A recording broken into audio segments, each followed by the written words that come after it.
So I think setup wise with the driver you've got really good. You've got ball position nicely in the left heel there on both of these cases. You were standing the ball nicely, nice and equally balanced. Overall, good start position, okay? The key thing was keeping that head in the circle. So you're about to go back there. I think on this one we are set to go back. Oh, a bit more there, okay? So just keeping that head in the circles. As you went back on this one, you could see sort of moving to the edge of it. And as you just start getting to your left shoulder now, getting under your chin, it just pushes you off, then you move off there. Now if we watch this one here now, head's not moving, the head's there nicely still in the position, okay?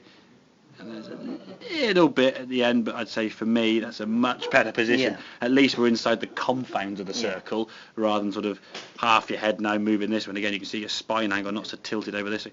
So when you then come back to the golf ball, you've got less. Lose some of this, it'll help. Well, there's less movement to come back. You can see your head's now back in the circle. Look at that contact of the golf ball. That club's coming, that's striking that tee peg. If I clear these lines, that's a good solid strike of that tee peg. The tee peg pinging backwards, okay? And we're getting our body weight now. My arm there, should it be like in a straight? Certainly, yeah. Again, straighter, but don't lock it, because when you can see when you do that, you almost hyperextend your elbow there. It should be nice and relaxed, okay? When you turn through the ball better, this arm can stay straight. The problem is, and people then say, oh, you've got to keep your left arm straight. They lock their left arm, which creates tension in the shoulders. The head then goes down. Yeah. Then when you try and get to this position here now, as you come through, you try to keep that left arm, because the body's completely fixated over the ball, the left arm has to bend, and you sort of bend anyway. As much as you try and keep your left arm locking out straight, because there's a joint there that will bend, it will bend as a result of the body movement, not because you're not trying to not bend it, if that makes sense. So never lock the arm. Of like a tense backhand that it comes. Yeah, exactly, yeah. When you do that, this has to keep moving, okay? We don't want to be stopping at the ball here. It's a continual movement through. But very often when you hit the golf, because you see a lot of golf balls in the past going either low or off to the side there, you try to sort of help it up in the air by lifting, and in that attempt getting back on the ball and lifting up. Now in a tennis shot, if you lean back and lift, the ball goes up in the air. Because the ball is in the air, you've got the full 360 of the ball, you get the bottom, the side, the top, anywhere. In golf, all you can hit is the back of the ball.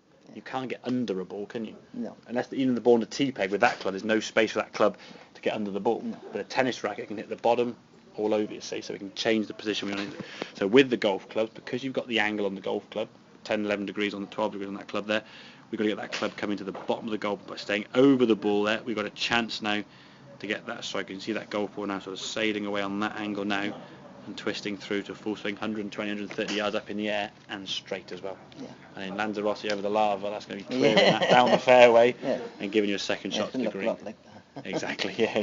Does that make sense? And yes, so less is more. Try to get less movement on the way back this way, because you want to move this way. So the more this way you move on the way back, the more you've got to start moving, and that's just you're adding movement to your swing. I think, you know, in the back, you feel like you're moving like that you're going to come into more power. Get some exactly. Power comes from basically doing this and coiling this way, not just moving laterally side to side. It can add to the power. Problem is though, your consistency's all over the place. You look at the long driving guys, they got quite a bit of lateral movement, they do sway back and forth, but they got 2 minutes, 6 golf balls to try and hit 400 yards. The other 5, they don't care where they go, as long as one goes in the fairway. Whereas from your point of view, scoring, you want to get as many shots as you can down the fairway in play consistently. Okay, makes sense. Exactly, exactly. Right, so a couple more to finish off with then, and we'll get on the golf course then.